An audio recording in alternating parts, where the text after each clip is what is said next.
apologize to Central Park 5. They've been exonerated. There have been videos and movies shown about the case, and you came out with a full-page ad saying that they should die, that they should have the death penalty. Why do you bring that question up now? It's an interesting time to bring it up. You have people on both sides of that. They admitted their guilt. If you look at Linda Fairstein and if you look at some of the prosecutors, they think that the city should never have settled that case. So we'll leave it at that. And Trump keeps repeating this. He said it again during the debate with VP Kamala Harris back in September. But now it looks like it's going to cost him some serious money. If you remember, the Central Park Five, now known as the Exonerated Five, were just teenagers when they were convicted of a crime that they did not commit. 1989, they were accused of violently raping and assaulting a woman in Central Park. The police coerced false confessions out of them, and despite recanting those statements 2 weeks later and little to no evidence, they were still sentenced. Thankfully, their wrongful convictions were overturned, and the man who actually did it admitted to it. Still, Donald Trump has held on to the lie that the five are guilty for over 35 years. Live in front of 60 million people, Donald Trump once again questioned the innocence of the Central Park Five. He claimed that they all pled guilty, which is a lie. They all pled not guilty. He then said that the victim died. Wrong again. No one was killed by the Central Park Five or anyone else during this crime. Straight up lies. Donald Trump's words have consequences, whether he would like to believe that or not. Now, the Exonerated Five are suing the former president for defamation. In the lawsuit, they called his claims, quote, false and defamatory and extreme and outrageous. But let's let you hear it straight from the source. Could you just read it for me to share what someone said to me? You know, I carry this with me as a reminder that I can't live in fear. I have to live full so that I can die empty. But this letter right here says the Lord will punish Yusef for what he did to that poor defenseless girl. And then directing their attention to my mother, you will also be punished for raising such an animal. He does not deserve to live, and neither do you. Folks sent this to us. They sent us letters like this. I have a whole billfold full of them. Listening to what these men and their families had to endure is absolutely heartbreaking. And the fact that Trump still won't admit that he's wrong makes one thing abundantly clear. He doesn't care. It was all on the heels of that ad that Donald Trump placed in New York City's newspapers. Even folks like Pat Buchanan said, well, let's just take Corey Wise and hang him from a tree in Central Park. And he was urging us to do this by June 1st. And they sent that to your house? Yes. I mean, it makes your stomach turn to think of you as a 16-year-old knowing you didn't do this, reading that, and for your mom to have to read that. You know, the worst part is that my mother did read this, and she kept this away from me. I didn't even know this was in my apartment for the whole time that I was in prison. I came home to a box of letters that I had sent my mother, and attached to them was a little stack of mail that contained all of these letters. And as I read them, the first thing I thought was how strong my mother could have been to still continue forward, unafraid, unapologetic, standing up for herself, standing up for me, standing up for my brother and my sister. And she's always been like that. Should it really come as any surprise that Trump would double down on this disgusting lie? I mean, he's been telling us how he feels about black people for years. A well-educated black has a tremendous advantage over a well-educated white in terms of the job market. And I think sometimes a black may think that they don't really have the advantage or this or that, but in actuality, today, currently, it's a great, I've said on occasion, even about myself, if I were starting off today, I would love to be a well-educated black because I really believe they do have an actual advantage today. And when it comes to black Americans actually getting an accurate portrayal of their history, whether it be slavery or what happened with the Central Park Five, the party of free speech sure does love censorship. We're going to take the Department of Education, close it. I'm going to close it. We'll have one person, could be you if you decide to retire. Okay, Mr. President, here's what bothers Central Casting. here's what bothers me about that. So let's say you have a liberal city, let's Los Angeles, San Diego, and they just decide we're going to get rid of that history. We got new history. This is America built off the backs of slaves on stolen land. And that curriculum comes in. Then we don't send them money. Erasing history isn't new to conservatives, and Trump is no exception. But here's Tyler Perry with a powerful take. I watched him from the Central Park Five to Project 2025. And what I realize is that in this Donald Trump America, there is no dream that looks like me. We want a president who believes that this American dream is for everyone.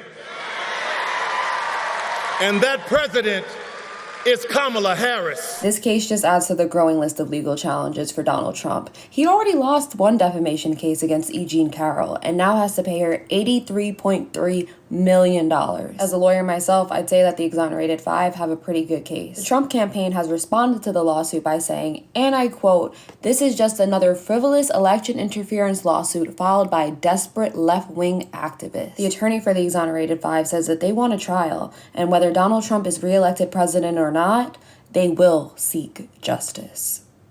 Hello everybody, I'm David Schuster. I want to start today's video with a recent Fox News segment featuring Republicans Trey Gowdy and Kevin McCarthy. They were discussing the upcoming election, and during their conversation, something pretty interesting slipped out. Watch, and then we'll break things down. There's a correlation between raising money and winning races. While Republicans hold a slim majority in the House, they're being badly outspent for this fall.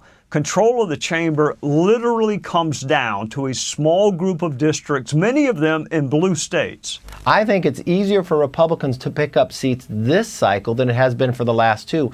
Unfortunately, what has changed is Democrats have tremendous amounts more money than the Republicans do.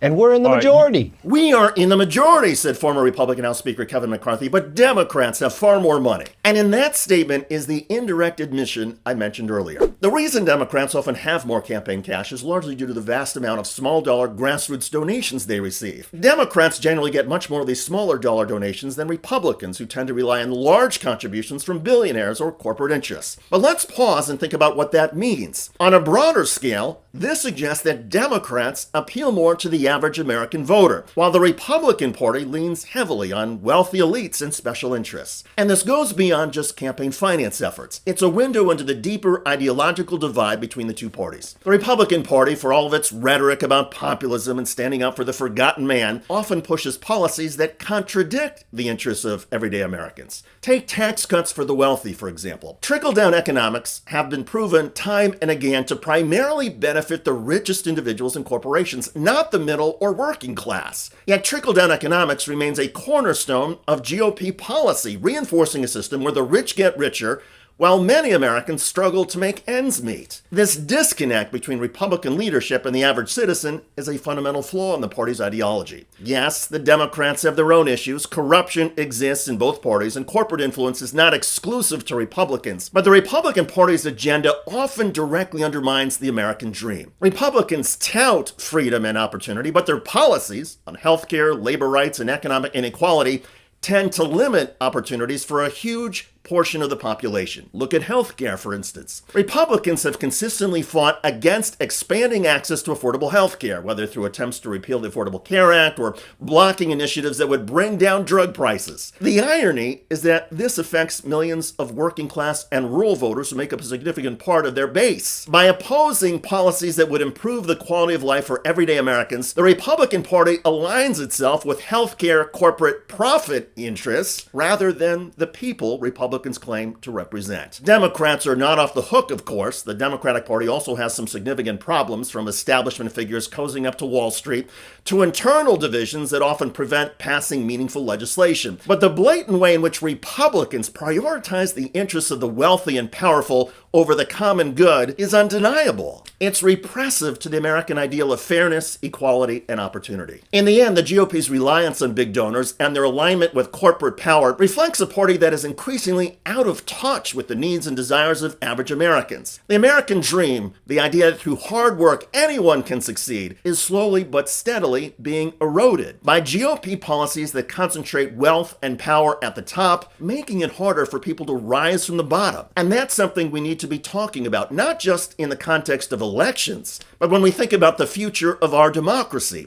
And all of this, the reliance on big donors, the disconnect between GOP leadership and the average American, is playing out right before our eyes in the 2024 presidential race. What's remarkable is that despite everything I just mentioned, this race is actually still close, with Kamala Harris holding only a slight edge over Donald Trump. And Democrats in Congress overall are also only slightly ahead of Republicans. Now, let's rewind a bit. The Democrats did not exactly have a smooth summer this election cycle. You probably remember that disastrous debate back in June when President Joe Biden went head-to-head with Donald Trump. It was painful to watch. Biden's age showed, and that performance, along with the widespread panic in the Democratic Party, pressured Biden to step out of the race. Until Biden announced his withdrawal, it felt like the Democratic Party was going to implode, with many voters questioning whether Democrats even had a viable candidate. But then Joe Biden withdrew from the campaign. The party quickly unified behind Kamala Harris as the nominee, and her campaign got off to a remarkably smooth and compelling start. And now, despite a truncated calendar and intense rollout of her biography and policies, Harris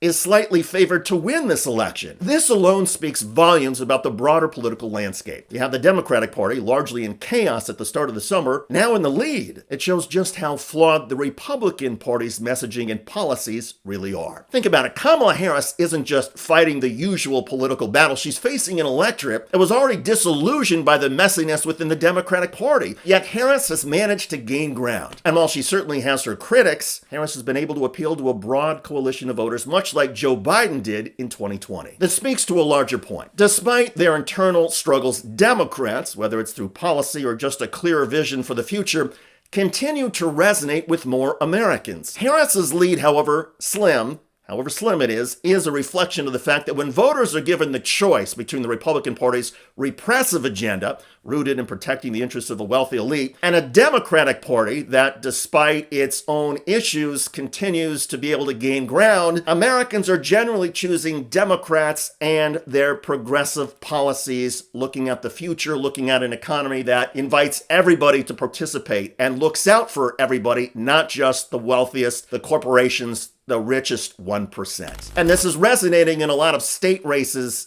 as well. Democrats are making big investments in their efforts to hold on to the Senate. They are also making efforts to flip a seat, like in Florida, where Democrat Debbie Mercosur-Powell is looking to unseat Republican Senator Rick Scott.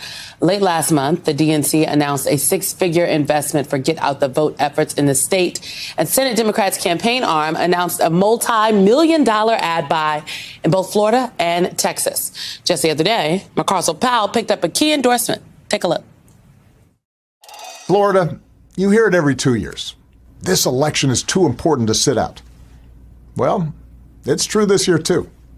That's why we have to elect Debbie Mercosur-Powell to the U.S. Senate. Here's the deal. Debbie grew up under a dictatorship and came to America to find freedom and a chance to do better.